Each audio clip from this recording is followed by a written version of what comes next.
Full Gospel Singapore တင်တော့အတင်းတော်ကြီးယူပါရောဖားတကိနိုင်ငံတော်ကိုပို့စာပြုလက်ထိုနိုင်ငံကိုရောက်တဲ့ဟစီတော့တင်တော့တည်ထောင်တယ်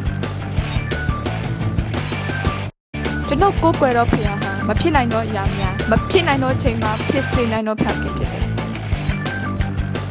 ဒါကိုယုံကြည်လားမိတ်ဆွေဖျားတခင်ဟာယုံကြည်ခြင်းရှိတော့သူနဲ့အလုပ်လုပ်ချင်တာဖြစ်တယ်မိတ်ဆွေဒုက္ခရောက်နေခြင်းဝမ်းနဲ့အားငယ်နေခြင်းရောလင်းချက်မဲ့နေခြင်းတဲ့နာမှာကိုရှိတယ်ငါဒီတင့်ကိုမစွန့်လို့ကြမ်းစာမှာပြထားတယ်ထိုကတိတော်ဟာမနေ့ယနေ့နောင်ကာလအတွက်ဖြစ်တယ်ရိုးရိုးလေးယုံကြည်ပါတင့်တက်တာခန္ဓာစိတ်ဝိညာဉ်ပျော်ရွှင်ခြင်းဉာဏ်တက်ခြင်းနဲ့ပြေးပါလိမ့်မယ်ထိုတခင်ကိုတင်မတိသေးဘူးဆိုရင်တက်တာခြင်းသူဟာခေါင်းနေပါတယ်တင့်ရဲ့စိတ်နှလုံးသားနှလုံးသားတကားကိုဖွင့်ပြီးထုတ်ဆိုခွင့်ပေးလိုက်တယ်အရေးကြီးတယ်တော့မိတ်ဆွေတင့်ရဲ့တမလွန်ရေးတွက်ကောင်းကင်နိုင်ငံရောက်ဖို့တခုတည်းတော့မိလာမှာဖြစ်တယ်။တင်ယုံကြည်ရင်ထာဝရတက်ရမယ်။သူဟာတင်ရဲ့ပြစ်တွက်အသိခံခဲ့တယ်။၃ရက်မြောက်နေ့မှာရှင်ပြန်ခံတယ်။ခင်ဗျာတင်ရဲ့ဘဝတစ်ခုလုံးကိုတောင်းယုံကြည်လိုက်ပါမယ်။ဖို့တခင်နာမအားဖြင့်တင်နေကျွန်တော်ဟာအကျွေးချေးပြီးကျမ်းမာပြီးချမ်းသာပြီးအောင်မြင်ပြီးမျက်နှာသာရပြီးကိုယ်တိုင်မိစမ်းဖို့ဖိတ်ခေါ်ပါစေ။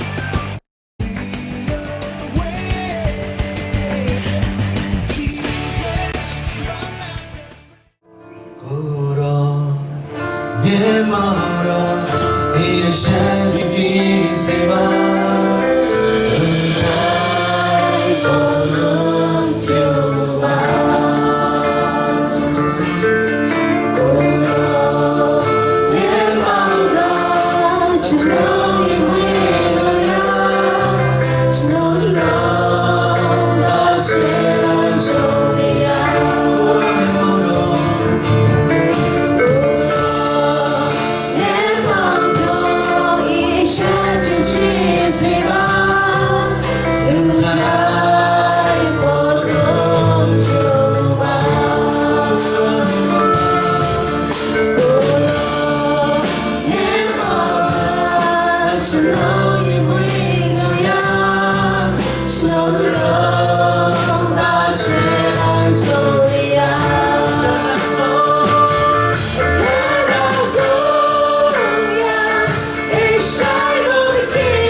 Shine on the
မျက်မှောက်တော်ဆိုတဲ့ကောင်းစဉ်နဲ့ကျွန်တော်ဝင်ကချင်တာဖြစ်ပါတယ်သူတို့ကချမ်းစာဖတ်ရအောင်နော်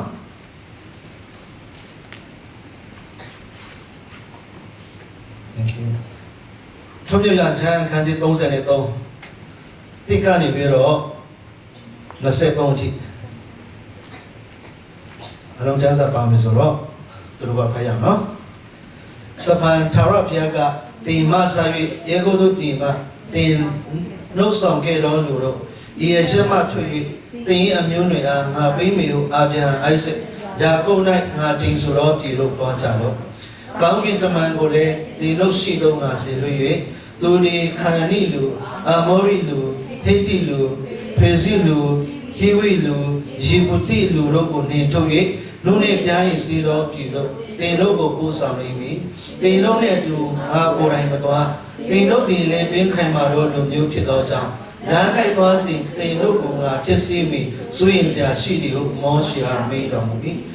ထိုမကောင်းသောတည်င်းကိုလူများတို့သည်ကြားတော်အခါငိုကြွေးမိတမ်းလျက်အဘယ်သူမျှတစားမစင်မဲနေကြ၏ကျောင်းမူကားထာဝရဘုရားကတင်နေဣတိလမျိုးသားကိုစင်ဆိုရမည်မှာ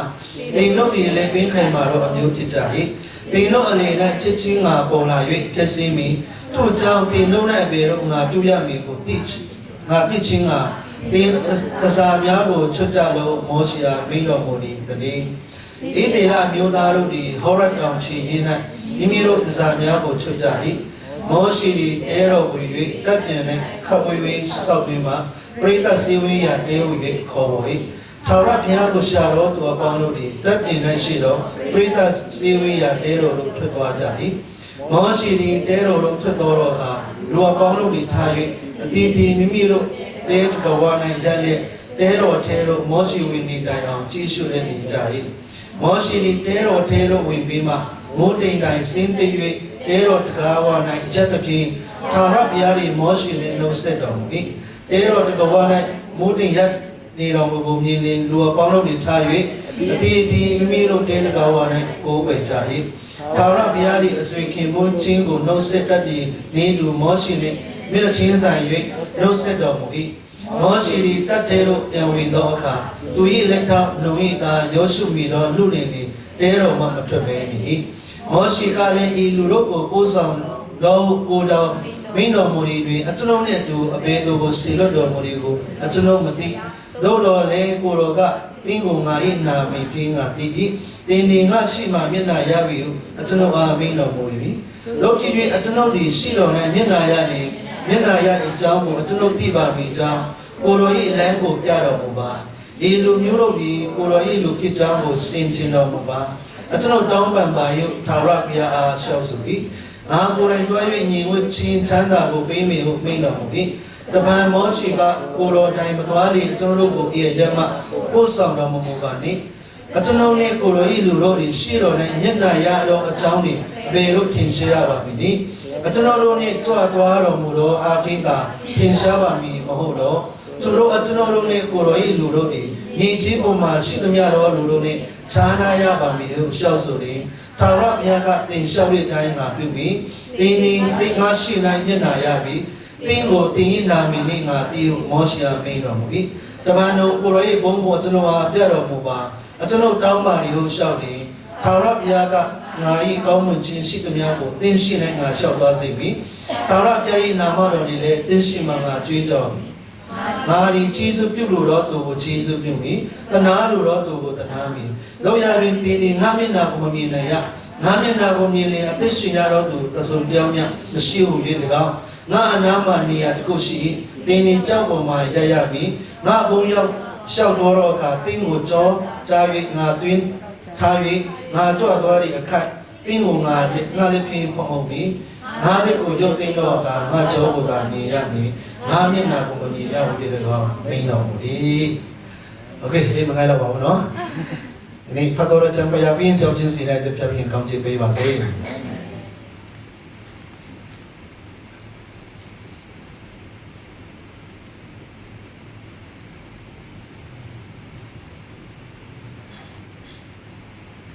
အခုနကျွန်တော်ဖတ်တဲ့အကြောင်းအရာကတော့အားလုံးသိပြီးသားအကြောင်းအရာဖြစ်ပါတယ်ဣသရေလလူမျိုးတွေမောရှေကတောင်ပေါ်မှာဘုရားသခင်ပေးမဲ့ ဖျားသခင်ဇာတ်နေရတဲ့ဖျားသခင်ကိုယ်တိုင်ရေးတဲ့ပင်းရက်တော်10ပါးနဲ့တောင်ပေါ်နေဆင်းလာတယ်ဆင်းလာတဲ့အခါမှာမောရှိကိုတကယ်ပဲအထောက်အကူဖြစ်တဲ့သူရဲ့ assistant လို့ခေါ်ရအာယုံပေါ်တဲ့ဥဆောင်ပြီးတော့နွားတငယ်ရုပ်ကိုလုပ်ပြီးတော့တော်ပို့ပေးကြတယ်အဲ့ဒီအခါမှာဘုရားသခင်တော်စိတ်နာသွားတယ်ဘုရားတော်ဟိုလေစိတ်ထိခိုက်သွားတယ်ဘုရားသခင်ကပြောလဲဆိုတော့မောရှိရဲ့တင်းလူတွေကိုပြောပါတယ်အာပြာအိုက်ဇက်ဇာတော့ယာကိုရောဘူးတဲ့သစ္စာဂရိပြုတ်ပေးသားဆိုတော့ခါရန်ပြည့်တိတော့ငါပို့ဆောင်ပေးမယ်ဒါပေမဲ့အခုချမ်းနေစားပြီးတော့ငါမျက်မှောက်တော့နဲ့ငါမလာတော့ဘူးငါကိုယ်မသွားတော့ဘူးကောင်းကင်တမန်တွေကိုပို့ခိုင်းမယ်ဘာဖြစ်လို့လဲဆိုတော့ခင်ဗျားတို့နဲ့သူငါလာမယ်ငါသွားမယ်ဆိုရင်အားစိတ်ဆိုးလို့တော်ထဲမှာခင်ဗျားတို့ကိုတတ်မိမှာစိုးရင်လေအဲ့ဒါကြောင့်ဒီမှာပဲငါတယောက်တည်းနေတာပဲကောင်းမယ်မင်းတို့ပဲသွားကောင်းကင်တမန်တွေစေလို့မယ်လို့ပြောတဲ့အခါမှာမောရှိကဆုတောင်းတယ်ကိုတော်ရဲ့မျက်မှောက်တော်နဲ့ကိုတော်နဲ့အတူမသွားရဘူးဆိုရင်ဤနေရာကနေပြီးတော့မသွားပါရစေနဲ့ကိုတော်နဲ့အတူပါရှိခြင်းအပြင်လူမျိုးတကာတို့တွင်ဣတိလလူမျိုးထူးခြားတယ်မဟုတ်ဘူးလားဟာလေလုယာဘုရားအတူပါရှိခြင်းကယုံကြည်သူတွေရဲ့ထူးခြားချက်ဖြစ်တယ်မောရှိနဲ့ဘုရားသခင်နဲ့တောင်ပေါ်မှာအချိန်ယူနေတဲ့အချိန်မှာတနည်းအားဖြင့်သူတို့ရဲ့ခေါင်းဆောင်မရှိတဲ့အချိန်မှာသူတို့ကိုဥဆောင်တဲ့သူမရှိတဲ့အချိန်မှာလူတွေကသစ္စာဖောက်တာဖြစ်တယ်လေဒါအရေးမကြီးဘူးလားအရေးကြီးတယ်ခေါင်းဆောင်တွေအရေးကြီးတယ်နော်အိမ်မှာခေါင်းဆောင်တွေအရေးမကြီးဘူးလားအရေးကြီးတယ်ကျွန်တော်တို့ဆိုရင်ကျွန်တော်အများနဲ့တက်တဲ့ခါလေးတိုင်းပဲအိမ်မှာလောလောဆယ်ဝိညာဉ်ပိုင်းဆရာမှာဥဆောင်တဲ့သူကကျွန်တော်ညီငယ်ဆုံးဖြစ်နေတာသူပဲအတက်ကြွဆုံးကျွန်တော်ဘုရားတော်တော်ကြွေသွားလို့လေခရီးသွားမယ်ဆိုတော့ဘုရားတို့စပွန်ဆာပေးတာကျန်တဲ့လူတွေမဟုတ်ဖို့ပေးဖို့နေနေတာကဒါပေမဲ့ကြီးဆိုတော့ချင်းမလာတော့ပါဆိုတော့ဘုရားနဲ့ပုံမှန်သွားလာတော့သူတယောက်အိမ်မှာရှိတယ်ကျွန်တော်ရင်ဝါနဲ့ပြောပါကျွန်တော်ဟိုလေးတက်စခိုင်းဆိုရင်ကျွန်တော်တို့ကမို့တော်ဆောင်လို့မတတ်မှန်းဘာလဲဆိုတော့ကျွန်တော်တို့ဘယ်လိုနေတယ်လဲဘယ်လိုသွားလာတယ်သူကောင်းတည်တာဒါပေမဲ့ကျွန်တော်ညီငယ်ဆုံးကြတော့သူတော်တော်လေးစားတာသူနဲ့ဆိုရင်ဆွေးနွေးတယ်တရားကြီးဆွေးနွေးတယ်ကျွန်တော်တို့လည်းဆိုရင်တော့ခင်ဗျားတို့မထိုက်ဘူးလေဒါတော့ဟိုလေးဆိုတော့ရန်ခင်လို့ဖြစ်မှာဒါမဲ့ကျွန်တော်ဆိုလို့စင်တာအိမ်မှာဝိညာဉ်ပိုင်းဆရာမှာဥဆောင်မဲ့တော်လွှတ်တာဖြစ်တယ်ဟာလေလုယာဒါကကျဖခင်ဖြစ်ချင်မှဖြစ်မှာမိခင်ဖြစ်ချင်မှဖြစ်မှာဒါပေမဲ့အရေးကြီးတာတရားရောက်ရှိဖို့အရေးကြီးတာဖြစ်တယ်ဒါခါကျရင်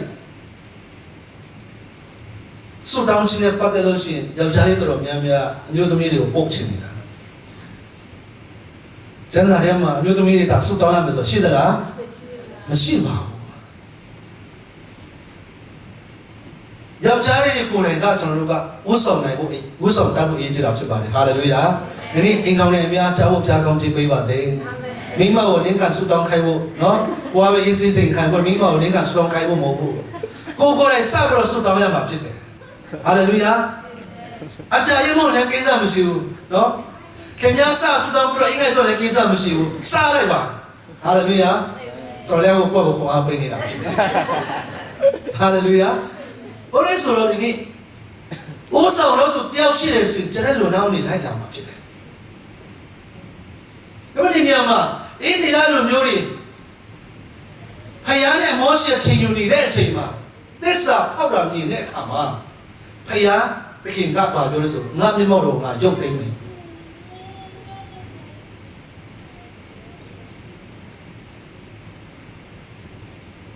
တရားရကျမ်းခန်းကြီးလေးအခန်းငယ်39မှာဖတ်တဲ့အခါမှာဗာမြင်တွေ့လဲဆိုတော့ because he loved your ancestors and chose their descendants after them he brought you out of Egypt by his presence and his great strength တင်တော့ကိုယ်ဖယားသခင်က Egypt ပြည်ကနေပြီးတော့သူ့ရဲ့မျက်မှောက်တော်နဲ့သူ့ရဲ့ခွန်အားနဲ့ခေါ်ဆောင်ခဲ့တော့သူဖြစ်တယ်ရှင်အောင်ချင်းခံတဲ့နေရာ ကျွန်ဘဝကနေပြီးတော့လွတ်မြောက်ဖို့ရတဲ့ဖယားသခင်ရဲ့ကြီးမားတဲ့ခွန်အားနဲ့ဖယားရဲ့အတူပါရှိခြင်းဆိုတော့တာဖြစ်တယ်ဒီကနေ့ကျွန်တော်တနည်းအားဖြင့်လွတ်မြောက်ချင်မယ်တကယ်လို့အခုတင်လို့တဲ့လို့ချင်လားလို့ချင်ပါဘူးတကယ်လို့ဒီညမှာပဲမနေချင်ဘူးတကယ်လို့နော်စာဝတ်တော့နေတဲ့အတွက်ပဲလုံလောက်ယူမြတ်တာအဲ့တော့ပဲကျွန်တော်တို့မချင်တာဘူးပြည့်စုံတော့တဲ့တာခြေဝတော့တဲ့တာကျွန်တော်လိုချင်တာဖြစ်တယ်ပန်းနိုင်ရောက်ချင်တာဖြစ်တယ်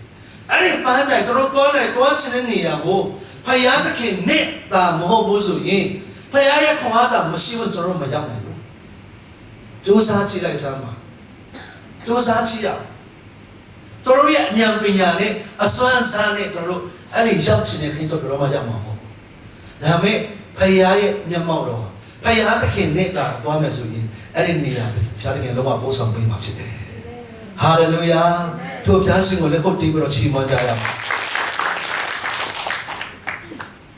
ဖယားရဲ့မျက်မှောက်တော်ကားစင်းနေတဲ့အရာတွေတဲမှာနံပါတ်1ကပါလဲဆိုတော့ဒီကနေ့ရုပ်တုကိုယ်ပဲချင်းဖြစ်တယ်ရုပ်တုကိုယ်ပဲချင်းလို့ပြောတဲ့အခါမှာမြင်နေရတဲ့ရုပ်တုတွေပြောနေတာမဟုတ်ဘူးဖယားသခင်နေရာမှာနေရာယူသမျှအရာအားလုံးကရုပ်တုဖြစ်တယ်ဆရာကျွန်တော်ကတော့ရုပ်တုမကိုးကွယ်ပါဘူးတင်ပြောလို့လိမ့်မယ်ဒါပေမဲ့ဖယားတဲ့အရေးကြီးတဲ့အရာတွေဖယားတဲ့တန်ဖိုးထားတဲ့အရာတွေဖယားတဲ့အိုးစားပေးတဲ့အရာတွေဖြစ်လာတဲ့အခါမှာဒီနေ့ကျွန်တော်တို့ကပါဆုံးရှုံးသွားတယ်ဆိုတော့ဖယားရဲ့မျက်မှောက်တော်ဆုံးရှုံးသွားတာဖြစ်တယ်ဖယားတဲ့ခင်ရဲ့မျက်မှောက်တော်ကောက်ပါတယ်ဖယားက omnipresent နေရာတိုင်းမှာရှိတော်ဖယားဖြစ်တယ်ဒါပေမဲ့နေရာတိုင်းမှာရှိတဲ့ဖယားသခင်ကသူ့ရဲ့မျက်မှောက်တော်နေရာတိုင်းမှာမထင်ရှားဘူးနေရာတိုင်းမှာမထင်ရှားဘူးသူနဲ့အမြဲမိတ္တဟာရဖိတော်သူဟာလေလုယာဖယားသူနေရာခံပြင်ဆင်ပေးတော်သူဖယားနဲ့အမြဲပုံမှန်သွားတော်သူဖယားနဲ့ဆက်သွယ်တော်သူရဲ့တက်တာမှာဖယားရဲ့ဘုန်းတော်ထင်ရှားတာဖြစ်တယ်ဒီကနေ့ဖယားဘုန်းတော်မြင်တွေ့ခြင်းနဲ့ဖယားမျက်မှောက်တော်တကယ်ခံစားခြင်းနဲ့ဆိုရင်ဖယားသခင်ကိုဘာပဲဖြစ်နေပါလေစေနံပါတ်1နေရာမှာထားတတ်ဖို့ဘုရားကောင်းချီးပေးပါစေအဲ့ဒါရွေးချယ်ခြင်းဖြစ်တယ် choice ဖြစ်တယ်ရွေးချယ်လို့ရတယ်တခါတည်းရှင်ကျွန်တော်နေနဲ့ဖယားသခင်တစ္ဆာရင်ကျန်တဲ့အရာတွေကျွန်တော်ရဲ့စိတ်ဆန္ဒလည်းဖြစ်ကောင်းဖြစ်မယ်တခုခုလောက်ပလိုက်ခြင်းနဲ့စိတ်ဆိုးတဲ့ခါကျပေါက်ပဲတယ်မို့လားပေါက်ပဲပလိုက်ခြင်းနဲ့ဘလို့မှထင်းလို့မရဘူးပြောလိုက်ကြည့်တယ်ငါပေါက်ပဲတာတဲ့ငါစိတ်နှလုံးဖြူစင်တယ်တဲ့ငါပေါက်ပဲပြီးတော့လို့ရှိရင်တဲ့စိတ်ထဲမှာဘာမှမရှိတော့ဘူးတဲ့သူ့စိတ်ထဲမှာတော့မရှိတော့သူများတွေအဲ့ဒါနဲ့ခံစားကုန်ပြီ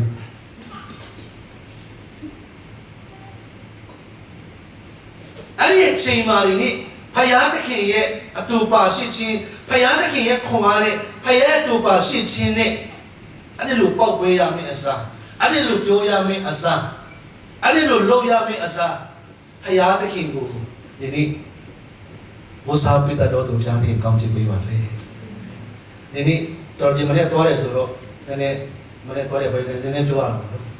တော့ကျွန်တော်ကျေးဇူးတော်ကြောင့်လက်မမွေပါဘူး VIP လက်မရလို့သွားတာမှာကြွားလိုက်ဒီနေ့သူပြောတဲ့စကားထဲမှာကျွန်တော်ရမ်းကြတဲ့စကားတစ်ခုပါတယ်ဘာ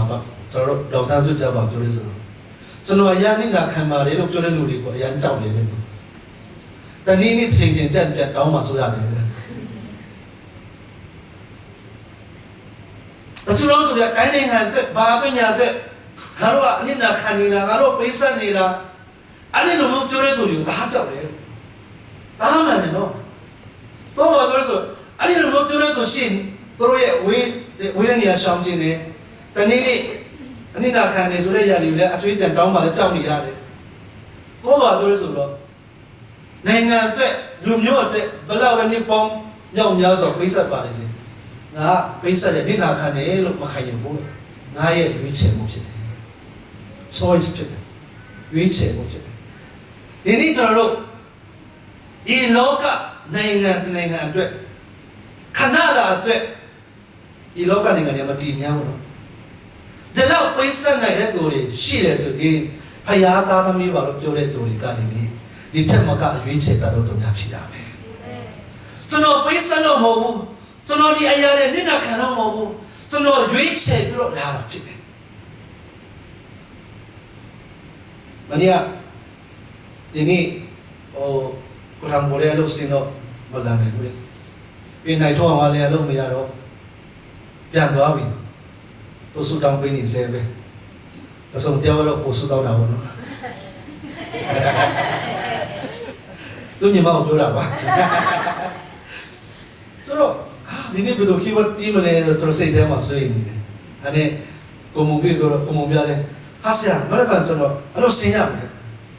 အဲ့တော့လည်းဘာတော့မှမသိဘူးအဲ့ဒီခါကျတော့ကိုမုံပြပြောတယ်နိတော်လာအဲ့လိုဆင်းလို့မရဘူးလားအဲ့လိုပြောတော့မနေ့ကဘယ်လိုလဲမသိဘူးဟာကိုမုံပြမှာ boss နေရောက်ရှိတယ်ကျွန်တော်အမျိုးသမီးပြောတယ် boss နေရောက်ရှိတယ်အလောက်က boss ကအဲ့လိုဆင်းခိုင်းတယ်ဖြားချမှာ boss ကလည်းဖြားချလာခိုင်းတယ်အဲ့ဆိုဟုတ်တယ်ဆရာဒါဆိုတော့နေ့တော့တော်လို့ဆင်းလာခဲ့တယ်ကျွန်တော်လည်းအမြဲတမ်းပြောပါတယ်အလုံးနဲ့ပတ်သက်လို့ရှိရင်ကိုယ့်ရဲ့ရွေးချယ်မှုအောက်မှာသာဖြစ်မယ်ဆိုရင်ဒီဘုရားကျောင်းတော်ကိုရွေးချယ်စေခြင်းဟာလေလုယာသူတို့ကချီးမွမ်းမယ်ဒါပေမဲ့အလုံးကစင်ပေါ်မှာအလုံးလို့ဖို့လာတယ်ဆိုတော့ဒီနေ့လုပ်ငန်းရှင်တွေကမစေးမနေရဆိုအတင်းကိုလည်းသူတို့နေနဲ့ duty ကြလိုက်တော့အဲ့ဒါတွေတော့စမ်းကြံပြောတော့မသွားစေချင်ဘူးကိုယ့်ရဲ့ရွေးချယ်လိုက်တဲ့အတိုင်းတော့ကျွန်တော်ပြောတာဖြစ်တယ်ဆိုတော့သူပြောတဲ့စကားက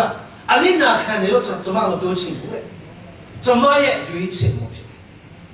ဒီကနေ့ကျွန်တော်ယုံကြည်သူတွေတချို့လည်းဆေဝတ်တဘူးပေးတာတော့မှအနစ်နာခံတယ်လို့ထင်နေဖယ်ရှိသေးတယ်နာရှိလို့သူမိကကြားပါစေဟာလေလုယာကျမ်းစာထဲမှာဆေဝတ်တဘူးပေးရမယ်လို့ပြောသလားယူဆောင်လာရမယ်လို့ပြောသလားယူဆောင်လာရမယ်ယူဆောင်လာရမယ်ဆိုတော့ကိုးစာဟုတ်သလားမဟုတ်ဘူးလားမဟုတ်ဘူးကိုးစာကပေးလို့ရတာဆေဝတ်တဘူးယူဆောင်လာပါလို့ပြောတဲ့အခါကျကိုးစာမဟုတ်လို့ယူဆောင်ခိုင်းတာဖြစ်တယ်ဖယားဥစ္စာဖြစ်တယ်ဖယားပဲပေးကမ်းနေရတော့ဆေဘတ်တော့ပေးလို့ဥစ္စာတွေတချို့ကြတဲ့ဒီနေ့ဒီမှာမပါတော့တော့ပါသေးတယ်ဆေဘတ်တော့ပေးတာကိုတင်းဥစ္စာပေးတယ်လို့ပါလို့ねဖယားပိမှန်တော်ထဲမှာနေကျွန်တော်ကယူဆောင်လာခြင်းဖြစ်တယ်ကျွန်တော်ရဲ့ရွေးချယ်မှုဖြစ်တယ်ဟာလေလုယာဖယားသားဖြစ်ပြီးယုံကြည်သူတယောက်ဖြစ်ပြီးဆိုရင်ဖယားပေးတဲ့ကောင်းချီးမင်္ဂလာများတဲ့ဆေဘတ်တော့ဖယားဥစ္စာဖြစ်တယ်အဲ့ဒါကျွန်တော်ရဲ့ရွေးချယ်ခြင်းဖြစ်တယ်ဖယားသားဖြစ်မှုပဲရွေးချယ်ပြီးတော့ကင်းချင်းရမှုပဲရွေးချယ်ပြီးတော့ဖယားကိုချီးမွမ်းဖို့ကြတော့ကျွန်တော်တို့ကဒီတိုင်းပဲလစ်လို့ရှုထားခြင်းတယ်ဖယားပြတဲ့ကောင်းချီးမလားလူငယ်ပြန်တဲ့တော့ကျွန်တော်လစ်လို့ရှုထားခြင်းတယ်မရဘူးဒီနေ့ကျွန်တော်တို့ကဖယားသခင်ရွေးချယ်တယ်ဆိုရင်ဖယားရဲ့အနေလန်တိုင်းရွေးချယ်တော့ဘုရားကောင်းချီးပေးပါစေဖယားနေရာမှာဘာတွေထားမိတယ်ကျွန်တော်တို့ဘဝမှာဖယားမရှိတော့မဖြစ်ဘူးနော်ကျွန်တော်ငငယ်တော့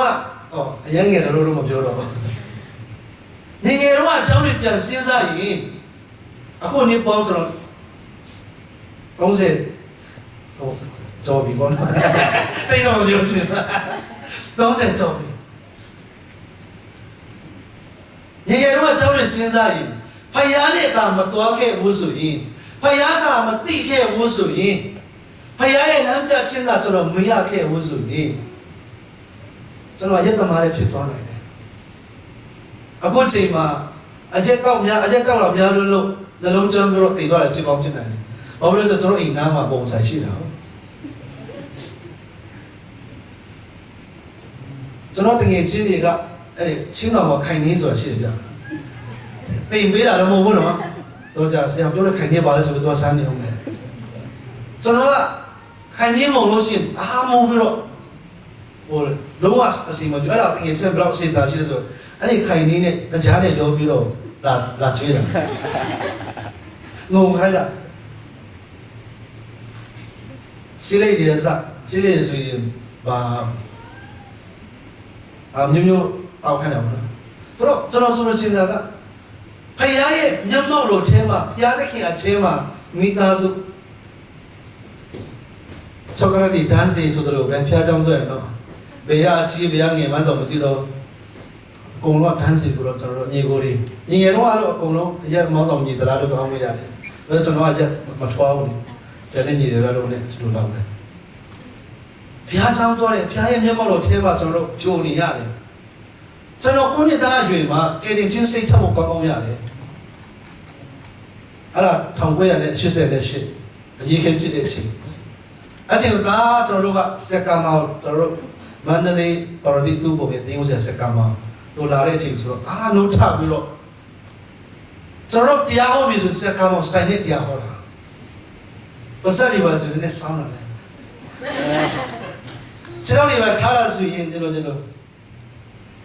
你起码说，他那边是搞什么的了？啥时要进呢？那边都搞不到了，老多不要我。但有啊，问题啊，全部都做了。隔离那边是，我也做不到嘛，都谈难过。我是不多讲。做了谁天嘛，刚刚地的，哎，你这里个地了，都过了，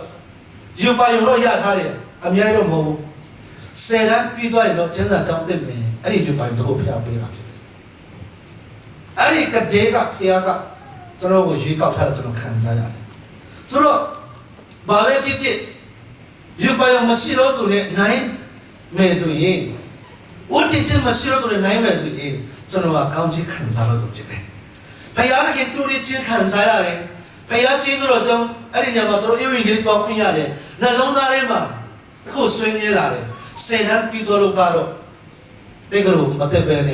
真的找得没，谁不知道漂亮没？而且提到这种漂亮，这种有白有白的啊，这种你，这种小钱的可以多少钱的你呀？前面过来呀，地钱地嘛，地钱嘛地嘛喏。但看这这种个有白有你，这个啊，前天没起来，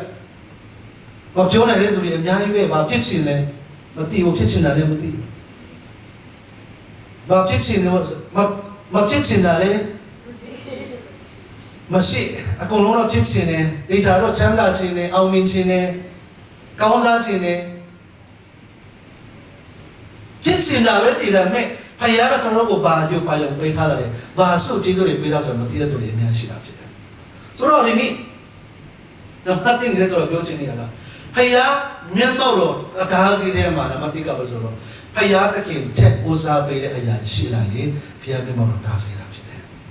နားလည်ဖို့ပြကောင်းချေးပေးပါစေအဲ့ဒီအားလုံးကကျွန်တော်ရဲ့ရွေးချယ်ခြင်းဖြစ်တယ်အခုကျွန်တော်တို့အားလုံးပြောနေတဲ့ human right လူ့အခွင့်အရေးဆိုတာကတရားပြောမယ်ဆိုရင်အဲ့ဒီလူ့အခွင့်အရေးမပြောခင်မှာလူသားတယောက်ချင်းစီတိုင်းမှာလူ့အခွင့်အရေးဆိုတဲ့လွတ်လပ်စွာရွေးချယ်ပိုင်ခွင့်ဆိုတာဘုရားပေးတာဖြစ်တယ်အကြောင်းဘုရားသခင်ကကျွန်တော်တို့တယောက်ချင်းစီရဲ့ရွေးချယ်ခြင်းကိုတန်ဖိုးထားတဲ့ဘုရားသခင်ဖြစ်တယ်ဟာလေလုယာဒီကနေ့တော့ဘယ်သူမှချီးမွမ်းတဲ့ကိစ္စမရှိဘူးကျွန်တော်ကတော့စိတ်နှလုံးချင်းနဲ့ဘုရားကိုချီးမွမ်းလို့တင်ရွေးချယ်လိုက်တဲ့အခါမှာဘုရားကတားချင်တာဖြစ်တယ်ဟာလေလုယာဒီကနေ့တော့ကျန်တဲ့လူတွေကအလုံးစင်းပြီးတော့နှဆရပါလိမ့်စေကျွန်တော်ကတော့ဒီနေ့ဒါဝရဘုရားကိုချီးမွမ်းဖို့ကျွန်တော်ရွေးချယ်လိုက်မယ်အဲ့ဒီနေရာမှာဘုရားရဲ့ကောင်းချီးမင်္ဂလာတွေဘုရားရဲ့တူပါရှိခံစားတာပါဖြစ်တယ်ဒါပေမဲ့ကျွန်တော်တို့ကကျတော့ဖြစ်ချင်တာပဲတည်ပြီးတော့ကိုနေကွာနေသွားတဲ့ခါမှာဒီနေ့ဖယားနဲ့တဖြည်းနဲ့ဝေးကွာသွားတာဖြစ်တယ်။နားလေတပုတ်တောက်ချင်းစတဲ့ဖယားကောင်းခြင်းပေးပါစေ။မောရှိကဘယ်တော့ပြောလဲဆိုတော့ကိုရောမပါဘူးဆိုရင်ကိုရောမျက်မှောက်တော့တာမပါဘူး။ကိုရောသာအတူမပါရှိဘူးဆိုရင်အိန္ဒိယကနေပြီးတော့ခြေလမ်းကတော့သွားချင်ပေါ့။အိန္ဒိယကနေပြီးတော့မသွားချင်တော့ဘူး။ခန္ဓာပြည်ထဲမှာရောက်ချင်ဘူး။တရားပြောမယ်ဆိုရင်ကိုရောမပါတဲ့အဲ့ဒီကောင်းစားခြင်းတွေမလုပ်ချင်ဘူးဖယားပေးတဲ့ကောင်းချီးမင်္ဂလာကဝမ်းနည်းခြင်းနဲ့ရောင်းတော့မဟုတ်ဘူးဟာလေလုယာကိုရောမပါတဲ့သူအရာတွေသူများကပြောတဲ့အရာတွေသူများပြောတဲ့ကောင်းချီးမင်္ဂလာတွေကိုရောရဲ့လူတော်တာမဟုတ်ခဲ့ဘူးဆိုရင်ကျွန်တော်နဲ့ဝေးကွာစေပါလို့လည်းဆုတောင်းရဖို့ဖျားကောင်းချီးပေးပါစေဖယားပါမတာလေစိတ်မှန်တဲ့ဝမ်းမြောက်ခြင်းတို့ခံစားမှာဖြစ်တယ်အခုတော့ကျွန်တော်ဖတ်တဲ့ကျမ်းစာကိုရေးထားလဲဆိုတော့ဖယားသခင်ကငါရဲ့လူတွေကခေါင်းမာတဲ့အတွက်ကြောင့်မို့လို့တဲ့အဲ့ဒီလူတွေကငါရဲ့ချမ်းသာခြင်းထဲမှာမဝင်ရဘူးလို့ဖခင်ကပြောတာဖြစ်တယ်။စာလံ90နဲ့ငါအခန်းငယ်30နဲ့7တစ်ချက်ဖတ်ခြင်းနဲ့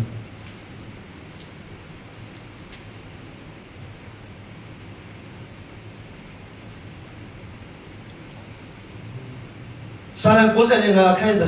7ထိုလူမျိုးကိုငါယွန်နေဖြစ်၍သူတို့၏စိတ်တော်မာနတတ်တော်လူမျိုးဖြစ်ကြ၏ငါရဲ့လိလာကိုနားမလဲကြောက်ငါဆိုရ၏ထို့ကြောင့်သူတို့သည်ငါ၏ချမ်းသာတဲ့မွေရောက်အမျက်ထွက်၍ငါချိန်ဆို၏အဲ့ဒါဘယ်သူတွေကိုသူပြောနေတာလဲဆိုတော့ခုန အေးဒီလားလို့တို့ပြောစရာဖြစ်တယ်အေဂုံတို့ဒီကျွန်ခံတဲ့နေရာကနေနမိတ်ခဏအမျိုးမျိုးနဲ့ဒီလောက်ပို့ဆောင်ခဲ့တာတော့မှ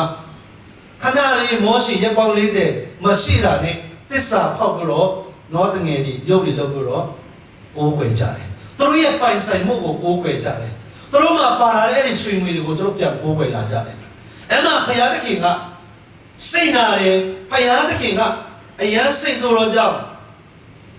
ဘုရားဒီမှာဘယ်လိုဆိုတော့ငါရဲ့အလေးအလာကိုနားမလဲဘူးဖခင်ရဲ့နိလန်းတွေကိုလည်းမသိဘူးဖခင်ဘာလို့ချင်တယ်ဖခင်ဘာဖြစ်ချင်တယ်ဆိုရတယ်မသိတော့ကြောင့်တူတော့ကငါရဲ့ချမ်းသာတွေတော့မဝင်ရဘူးတရားပင်ခါနန်ကြီးကဘာကိုပုံဆောင်လဲဆိုတော့ချမ်းသာခြင်းစင်ရဲခြင်းမြေတွားခြင်းပိန်ပန်းခြင်းမကောင်းတဲ့အရာမှတည်းမရှိတော့တဲ့နေရာပုံဆောင်တာဖြစ်တယ်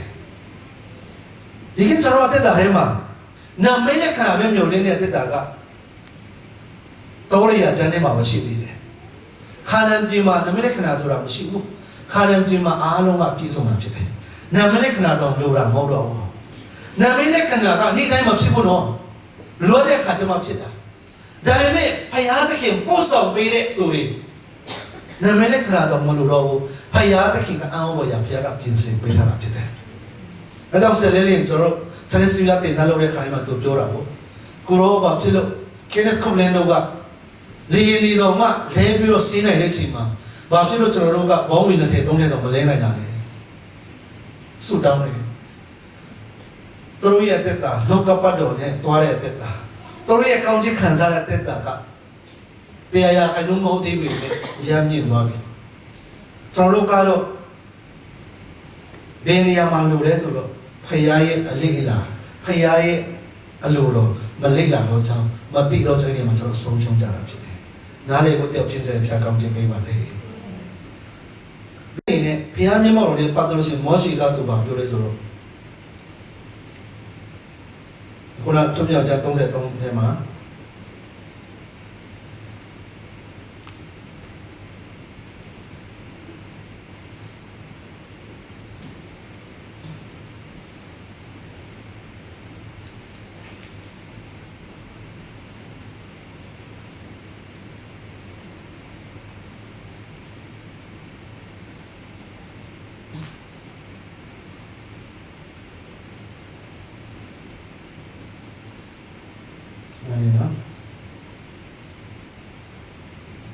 ထွန်းမြောက်33အခန်းကြီး33အခန်းရဲ့73ကိုကျွန်တော်တစ်ချက်ပြန်ဖတ်ချင်တယ်မောရှိကလည်းဤလူတို့ကိုပို့ဆောင်လို့ကိုတော်မင်းတော်မူတွေအကျွန်ုပ်နဲ့တူပဲသူကိုစီလွတ်တော်မူတွေကိုအကျွန်ုပ်မသိရလို့တော်လေကိုတော်ကတင့်ကိုတင်းရင်နာမဖြင်းငါဒီတင်းနေငါရှိမှမျက်နာရပဲကျွန်တော်မင်းတော်မူ၏တို့ဖြစ်ဖြစ်ကိုတော်အကျွန်ုပ်ဒီရှိတော်နဲ့မျက်နာရတယ်မျက်နာရကြောင်းကျွန်တော်သိပါရမယ်ကြောင်းကိုတော်၏လမ်းကိုပြတော်မူပါဤလူမျိုးတွေကိုတော်ဤလူဖြစ်ကြောင်းကိုဆင်ခြင်တော်မူပါအကျွန်ုပ်တောင်းပန်ပါရုပ်ထာဝရဘုရားရှောက်ဆို၏ဒီမှာကိုတော်ဤလမ်းကိုပြတော်မူပါဒီကနေ့ကျွန်တော်ယုံကြည်သူတယောက်တက်တာထဲမှာထိုးချားစေတဲ့အရာတစ်ခုပါလို့ဆိုတော့ထာဝရဘုရားရဲ့လမ်းခရီးတော်ထာဝရဘုရားရဲ့အလေးအထထာဝရဘုရားရဲ့ဖြစ်ခြင်းကိုသိချင်တော်သူလေ့လာချင်တော်သူအဲ့ဒီလမ်းခရီးတော်တို့ကိုဒီသွန်သင်ခြင်းခံရတော်သူကလည်းဘဝမှာထိုးချခြင်းခံတော်ပုံပေါ်ဖြစ်တယ်ဟာလေလုယာဟာလေလုယာဟာလေလုယာကျွန်တော်ရဲ့အသက်တာထဲမှာဖခင်ရဲ့မျက်မှောက်ကိုခံစားရုံနဲ့မပြီးရဘူးကျွန်တော်တို့များများကအဲ့ဒီမျက်မှောက်ကိုပဲရှာနေတာဖခင်ရဲ့အကွယ်ကအောက်မှာပဲအရှင်ထဲမှာပဲနေချင်နေတာဖခင်ရဲ့လက်တော်တွေမဆာချင်းပဲကျွန်တော်မြုံနေနေတာဒါပေမဲ့အဲ့ဒီမဆာချင်းကိုပေးတဲ့အဲ့ဒီအကွယ်ကိုပေးနေတဲ့ဖခင်ရဲ့မျက်မှောက်ကိုခံစားစေတဲ့ဖခင်သခင်ရဲ့အလေးအလာတွေကိုဖခင်ရဲ့သဘောတဘာဝတွေကိုနားမလဲမောရှိကတော့ဆုတောင်းနေကိုရောရဲ့လမ်းခီးတော်တွေကိုသိချင်တယ်ကိုရောရဲ့အလေးထားတွေကိုသိချင်တယ်ကိုရောဘယ်လိုမျိုးပုံကိုလဲဆိုတော့သိချင်တယ်ဟာလေလုယာဒီကနေ့ကိုယ့်အကိုစဉ်းစားစေချင်တယ်ငါရှာနေတဲ့အရာကပါလေဖခင်နဲ့ပတ်သက်လို့ရှိရင်အဲ့ဒီဖခင်သခင်ရဲ့အလေးအထားတွေဖခင်ရဲ့အလိုတော်တွေဖခင်ရဲ့ဖြစ်ခြင်းတွေကိုတကယ်သိချင်တဲ့နှလုံးသားကျွန်တော်မှတကယ်ရှိသလားမရှိဘူးလားအဲ့ဒါကိုမေးမြန်းတော့တယောက်ချင်းစတဲ့ဖျားကောင်းခြင်းပေးပါစေဟာလေလုယာဟ ဟာလေလုယာနှလုံးတော်ကိုရတော့သူကယေရှုလိုကျွန်တော်တို့လိုက်ဆိုပေးပါနှလုံးတော်ကိုရတော့သူကစိတ်တော်ကိုရတော့သူဖြစ်တယ်လက်တော်ကိုရတော့သူဖြစ်တယ်ဖခင်သခင်ရဲ့နှလုံးသားကိုရတဲ့ခါမှာအာမင်ဖခင်ရဲ့လက်ရတော်နဲ့တင်ရမှာဖြစ်တယ်ကျွန်တော်ကရှာတဲ့အရာကနှလုံးသားကိုမရှာဘဲနဲ့လက်ရတော်ပဲရှာနေတာရတော့ရမယ်ဒါပေမဲ့ကွာသွားမှာဖြစ်တယ်ကွာသွားမှာဖြစ်တယ်ဒီကနေ့ဖခင်ရဲ့အလေးအလာတွေကိုဖခင်သခင်ဖြစ်ခြင်းတွေကိုဒီနေ့သိချင်တဲ့နှလုံးသားရှိရအောင်အဲ့ဒီခါကျတော့ရှိဖခင်မျက်မှောက်တော်ဘယ်လိုကျွန်တော်ထင်သိရမလဲဆိုတော့သဘောပေါက်လာမှာဖြစ်တယ်ဒါဝိဒ်ရဲ့အသက်ကကြီးတဲ့ခါမှာဒါဝိဒ်ကရှင်ဘုရင်ဖြစ်လာတော့ဖခင်ရဲ့မျက်မှောက်တော်ကင်းဝတ်တော်နေရာတဲတော်ကိုသူကရန်သူလေးလက်ကနေပြီးတော့ပြန်ယူလာတယ်ယူဆောင်လာတဲ့ခါမှာအဲ့ဒီတဲတော်ကိုသူကပရိညင်တက်တာတော်ကိုတဲတော်တော့ပရိညင်တက်တာပြောချင်တာပရိညင်တက်တာတော်ကိုသူကလဲနဲ့တဲလာတယ်တဲလာတဲ့အခါမှာအဲ့ဒီမှာဘောဆာဆိုတဲ့တဲလာမသိဘူးတယောက်ကလဲသွားမှာဆိုလို့သူ့လက်နဲ့သွားထိန်းတဲ့အခါကျရင်ဖျားဘုံတော်အမှရှိတော့ကြောင်းဖျားကမချင်တော့ကြောင်းအဲ့ဒီလူကတင်တော့တာဖြစ်တယ်အဲ့ဒီမှာဒါဝိဒ်ကစိတ်ဆူပြီးတော့အဲ့ဒီပရိညင်တက်တာကိုမတည်တော့မထမ်းတော့ပဲနဲ့အဲ့ဒီမှာတပါးမျိုးသားဖြစ်တဲ့အော်ဒီတိုအိမ်မှာအဲ့ဒီတဲတော်ကရောက်နေတာဟောပရိညင်တက်တာတော့ရောက်နေတာဖြစ်တယ်ဆိုတော့ဒါဝိဒ်ကလိုချင်တာတော့သိတယ်အဲ့ဒီပရိညင်တက်တာတော့ဒါဝိဒ်ရဲ့မြို့တော်ဖြစ်သူတည်ဆောင်ခြင်းနဲ့သူ့တက်တာမှာကိုလိုချင်တယ်သူမြို့အဖြစ်သူခေါ်ဆောင်လာခြင်းနဲ့ဒါပေမဲ့ဖခင်ရဲ့နေလာတွေကိုသူကောင်းကောင်းမလေးလာခဲ့ဘူးတဲတော်ဆောက်ကြရပရိညင်တက်တာဆိုပြောပေးတာဖြစ်တယ်အဲ့ဒီပရိညင်တော်တက်တာဟာယေပရိုတွေပဲထိုင်ရမယ့်အရာဖြစ်တယ်ပခုံးတင်ပြီးတော့ထိုင်ရမယ့်အရာဖြစ်တယ်ဒါပေမဲ့ဒါကိုနွားလေးနဲ့တည်ခိုင်းတော့ဖခင်ကမကြိုက်ဘူးဖခင်ပြမောတော့ဟုတ်ပါတယ်ဒါပေမဲ့ကျွန်တော်တက်တာထဲမှာဖခင်ရဲ့လမ်းခီးတော်တွေနေလမ်းတွေကိုကျွန်တော်တို့ကပြီးဝေးချတာဖြစ်တယ်ဟာလေလုယာအဲ့ဒီအခါကြားလို့ရှိရင်သင်လိုချင်တဲ့အရာမျက်မှောက်တော့ခဏခံစားတာမဟုတ်ပဲနဲ့ဖခင်ရဲ့အမြဲတမ်းအတူပါရှိခြင်းကိုတကယ်လက်တွေ့ခံစားတာမှဖြစ်တယ်ဒုက္ခရောက်တဲ့အခါကျမှမဟုတ်တော့ဘူးဖြားနာတဲ့အခါကျမှမဟုတ်တော့ဘူးအမြဲတမ်းဖခင်သခင်နဲ့အတူပါရှိချက်မိတ်ဆွေနဲ့ကျွန်တော်ခွန်အားပေးမှဖြစ်တယ်ဟာလေလုယာဒါဝိဒ်ကအဲ့ဒါကိုပြန်လေ့လာဖို့တည်တဲ့အခါမှာယေပရိုတွေကိုသူကပြန်ထမ်းခိုင်းလာဖြစ်တယ်၆လမ်းပြီးတဲ့ခါတိုင်းမှာသူပွဲလုံးပြီးတော့ဒီထာဝရဘုရားကိုဒီနေ့ရှစ်ပူဆိုလိုက်တာဖြစ်တယ်သူရဲ့မြို့အထိဒါဝိဒ်ရဲ့မြို့အထိသူတည်ဆောင်ယေရုရှလင်မြို့လေးသူတည်ဆောင်တာဖြစ်တယ်ကျွန်တော်ဆိုလို့ချင်တာကဖခင်ရဲ့လမ်းခီးတော်တွေကိုကျွန်တော်ကဆုတောင်းတတ်ပြီးကြတာဖြစ်တယ်စာရန်တရားနဲ့သုံးဖို့တစ်ချက်ဖတ်ရအောင်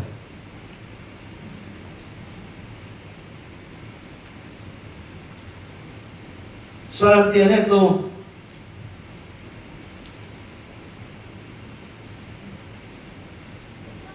ခန်းငယ်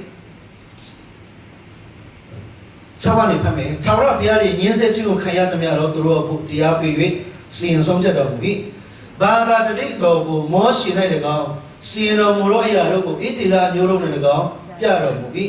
ထာဝရဘုရား၏တနာတတ်သောသဘောကျေးဇူးပြုတတ်သောသဘောစိတ်ရှိ၍ဂရုဏာခြင်းသောသဘောရှိတော်မူ၏အစင်မပြတ်ပြစ်တင်တော်မူ၏မဟုတ်အညိုးကိုမြဲထားတော်မူ၏မဟုတ်ငါတို့ပြမချင်းနဲ့ငါတို့ကိုပြုတော်မူ၏မတတ်ငါတို့နဲ့ပြုဆက်ရှိတဲ့အတိုင်းအပြစ်ကိုပေးတော်မမူတတ်မြေချင်းပေါ်တဲ့ကောင်းကင်အမြင့်ရှိတဲ့အတိုင်းထာဝရဘုရားကိုကြောက်ရွံ့တော်သူတို့၏ဂရုဏာသူတို့နဲ့ဂရုဏာတော်ဒီအားကြီးပေ၏အာမင်ဆိုတော့ဒီကျမ်းစာကဘာလဲဆိုတော့မောရှေဆုတောင်းတဲ့အခါမှာထာဝရဘုရားကသူ့ရဲ့အလေးထားသူဟာဘယ်လိုမျိုးပုံပေါ်လဲဆိုတာထာဝရဘုရားသူပြလိုက်တာဖြစ်တယ်အဲတော့ကျွန်တော်တို့ဒီနေ့ဆိုတဲ့တခြင်းရှင်းဝင်ပေါ့နော်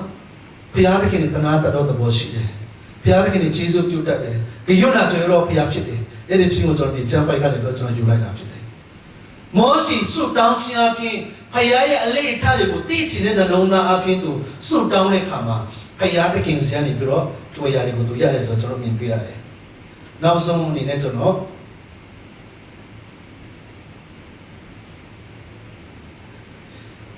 ကျွန်တော်အကျဉ်း33ကျွန်တော်ပြန်သွားခြင်းနဲ့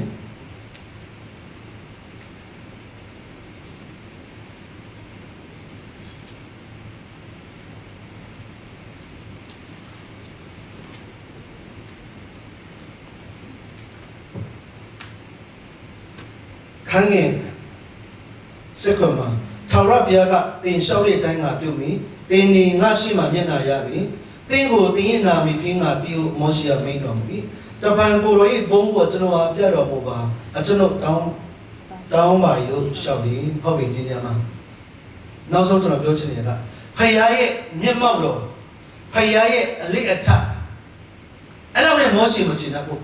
မောရှိထပ်ပြီးတော့သွားသေးတယ်ကိုရောရဲ့ဘုံတော်ကိုမြင်ချင်တယ်ကျွန်တော်အမြဲတမ်းဆာငတ်တော်သူကအမြဲတမ်းတိုးတက်မဲ့သူဖြစ်တယ်ဟာလေလုယာမောရှိဆုတောင်းတယ်ကိုရောရှိမှမျက်နှာရပြီးကိုရောကလည်းကျွန်တော်တောင်းလျှောက်တဲ့အတိုင်းပေးတယ်ဆိုရင်ကိုရောရှိမှမျက်နှာရတယ်ဆိုရင်ကိုရောရဲ့ဘုံတော်ကိုမြင်ချင်တယ်အဲ့ဒါဘုရားကပါပြောဆိုဟုတ်ပြီဘုံတော်တော့ပြမယ်တဲ့ငါရဲ့နောက်ကျောကိုမြင်တဲ့အခွင့်ကိုတော့ပေးမယ်ဒါပေမဲ့ငါရဲ့မျက်နှာကိုဘယ်သူမှမမြင်ရဘူးဘာလို့မြင်ရတော့သူရှိတယ်ဆိုရင်လေအသက်မရှိရဘူးလို့ဘုရားကပြောရတာဖြစ်တယ်ဆိုတော့မောရှိတက်တာနဲ့ကျွန်တော်ဘာခွန်အားယူလဲဆိုတော့မောရှိကဘုရားရဲ့မျက်မှောက်တော်နဲ့မချင်ဘူးဘုရားသခင်ရဲ့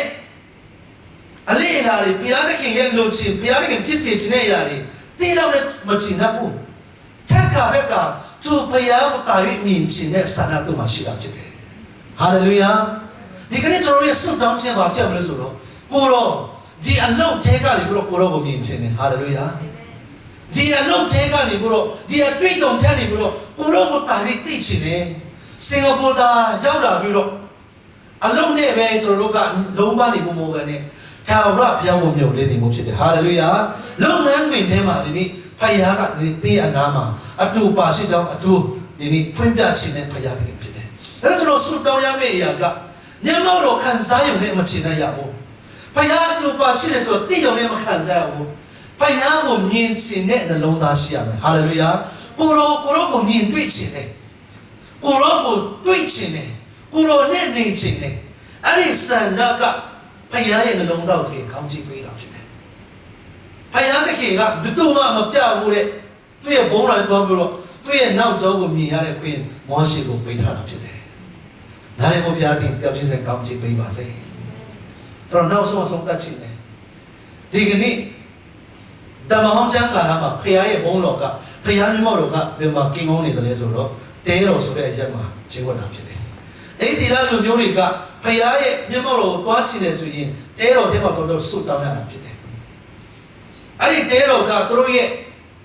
တက်ချတဲ့နေရာနဲ့အလံဝေးတဲ့နေရာမှာတော့စောင့်ထားတာဖြစ်တယ်။တဲတော်အပေါ်မှာဘုရားရဲ့ဘုန်းတော်နဲ့အမြဲတမ်းဘုရားတို့ပါရှိကြောင်းတို့ကမြင်တွေ့ရတာဖြစ်တယ်။ကျွန်တော်တို့အခုဓမ္မတိကာလမှာခြေဆိုတော့ကြောင်းခရစ်တော်မွေးဖွားလာတဲ့အခါမှာသူခရစ်တော်ရဲ့နာမကအေမန်နွေလဖြစ်တယ်။အေမန်နွေလရဲ့အတိတ်ပဲကပါလေ။ငါတို့နဲ့အတူရှိတော်မူသောဘုရားဖြစ်တယ်။အဲ့ဒီဘုရားသခင်ကအရင်တော့မုတ်တိန်နဲ့ဆေးလာမင်းမချင်တဲ့ဘုဆိုရင်ပြန်ပြီးတော့သူကရောက်တင်လို့မဆိုတာမဟုတ်တော့ဘူးအေမန်နွေလိုက်အနဲ့တိတ်ပေကပါလဲဆိုတော့ဘယ်အချိန်မှဆိုကျွန်တော်နဲ့အမြဲတမ်းအတူပါရှိမဲ့ဖခင်တကယ်ဖြစ်တယ်အာမင်ဟာလေလုယာဓမ္မအောင်ကျမ်းမှာဆိုကျွန်တော်တို့ဖွင့်နေမျက်မှောက်တော်နဲ့မျက်မှောက်တော်ရုပ်သိမ်းခြင်းခံရဖွင့်မှာပိုင်ပါမှာဖခင်တကယ်ပြောမှာခင်ဗျားပဲသွားလိုက်ပါတော့ကွာငါနေလို့နဲ့တော့ပါလာမယ်ဆိုနေတော့ငါဖြက်စည်းမှာကြောက်စရာကောင်းတယ်။အဲကြောင့်မလို့ငါမလာတော့ဘူးပြောတဲ့ထက်ကျွန်တော်အားလုံးလည်းပါပေါင်းပါလိမ့်မယ်။ဒါပေမဲ့ဒီနေ့ကျဂျေဇုတော်ကာလမှာငါတို့နဲ့အတူအမြဲတမ်းရှိတော်မူတော့အဲ့ဒီအေမန်နွေလဖခင်သခင်ကျွန်တော်နဲ့အမြဲတမ်းတူပါရှိတာဖြစ်တယ်။ဟာလေလုယာ။ထပ်ပြီးတော့နားရအောင်ပြောမယ်။ယေရှုဖခင်သခင်ကလောကမှာဘယ်နှစ်နေခဲ့ရတယ်လဲ။33နှစ်ကျော်လောက်နေခဲ့ရတယ်။သူပြန်တော့တပည့်တော်တွေကအားငယ်ပြန်လေသူတို့မျိုးလေးနာကိုရောနိုင်ငံတော်တည်ထောင်နေဒီတော့နမီလက်ခဏလုပ်ပြီးဆိုတော့ယောမရီရဲ့လက်အောက်မှာနေရတာလဲကြာပြီဆိုတော့ညင်ပါနေဆက်ချင်းနေတယ်အခုချိန်မှာမြန်မာနိုင်ငံသားတွေခံစားမှုမျိုးဖြစ်မှာပေါ့ကဲတင်ရှင်ကိုရှာနေတာတော်စင်ဒီမနေ့ဒေါန်စားဆိုတွေ့တဲ့ခါလေးမှာကျွန်တော်ညင်တော့ပေါ့ကြာနေတော့ကိုတွေ့ရတယ်ကျွန်တော်ဘာခံစားလဲဆိုတော့မျိုးလေးချင်းမြန်မာနိုင်ငံရဲ့မျိုးလေးချင်းဟိုလေအင်္ဂိတတစ်ခုလို့သူ့မြင်တာဖြစ်တယ်။ဘာမှမလုပ်သေးနိုင်တဲ့တိုင်အောင်ချင်းမမပြောင်းလဲမှုတွေမလုပ်ပေးနိုင်တဲ့တိုင်အောင်သူစကားပြောချင်တာဖြင့်သူလွတ်လာချင်တာဖြင့်ကဘာကကိုအတိမပြုတ်တယ်နိုဘယ်ဆုပိုင်ရှင်ဖြစ်တယ် သူ့ရဲ့ဝိငါချက်တက်တိခံချက်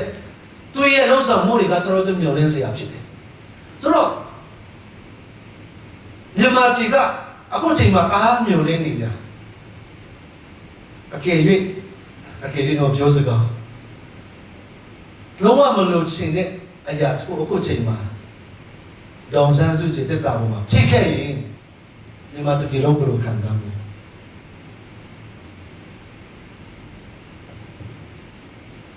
ဒီနေ့အဲ့ဒီသစင်မဂ္ဂဇင်းပိုင်ရှင်ကတော့ကဗျာတစ်ပုဒ်နဲ့စခဲ့တယ်ပဲအားလုံးတော့အလုပ်မရတော့ဘူးဒါပေမဲ့သူပြောတဲ့အချက်မှာကဗျာထဲမှာတစ်ခွန်းတော့ရသေးတယ်သူ့ကိုယ်မဖြစ်မှားပါနဲ့တဲ့ပြင်းတော့မှားမယ်တဲ့ကြပြတော့အများရှိတယ်ဆိုတော့တရားရောက်ကဟောဒီနေ့တချို့တွေလည်း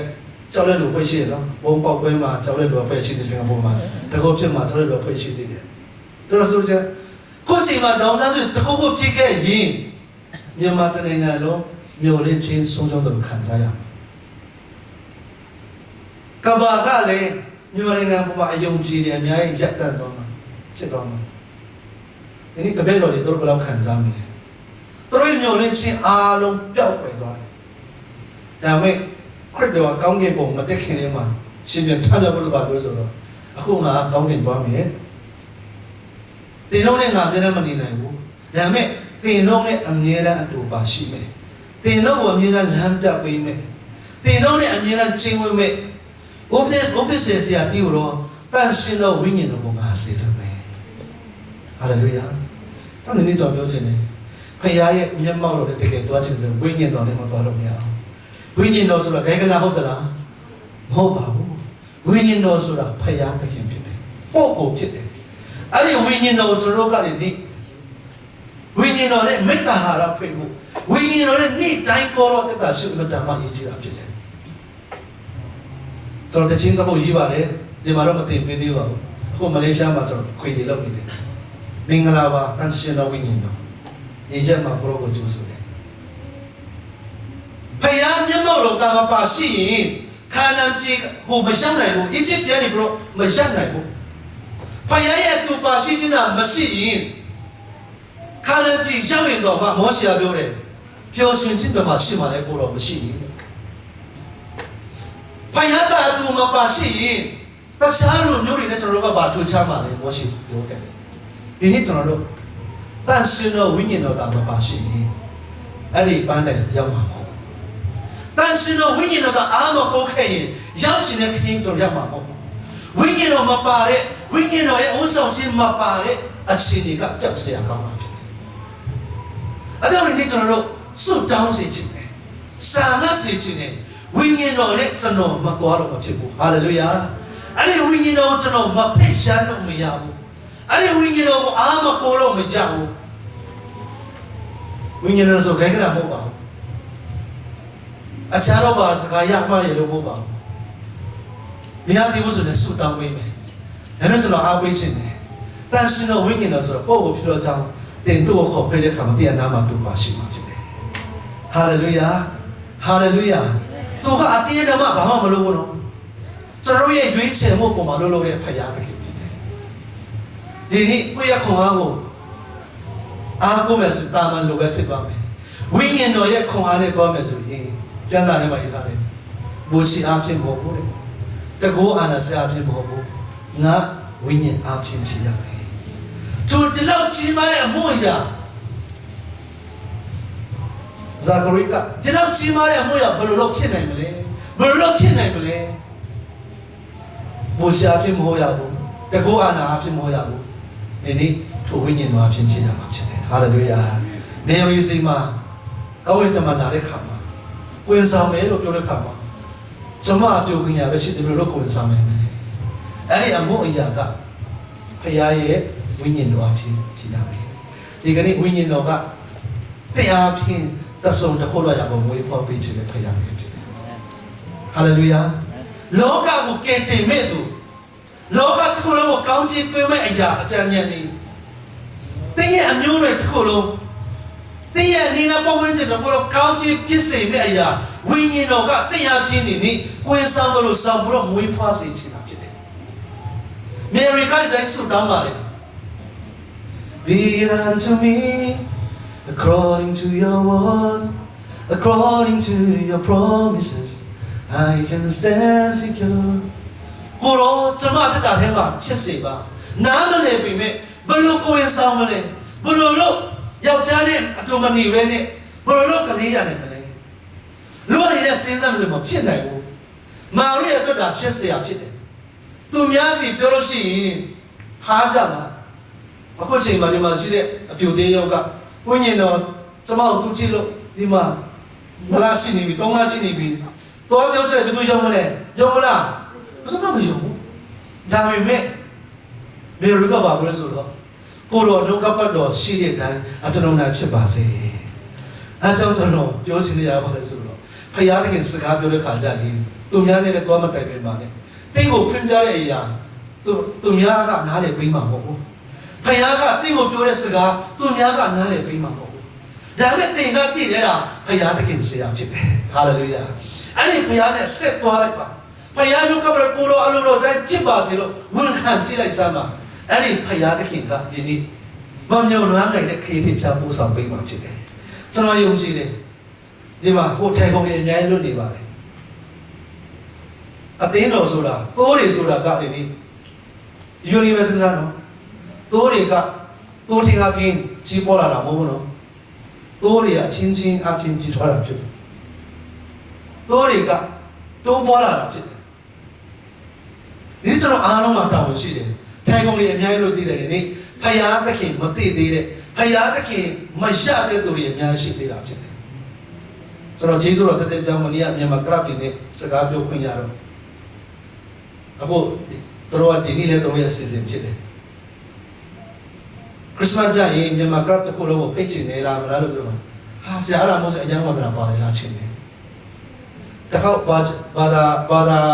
အားလုံးဒီနေ့ကမွတ်စလင်တွေနဲ့ကျွန်တော်တို့ဒီမှာကြားထဲမှာရိုက်ပွဲဖြစ်တဲ့အချိန်မှာ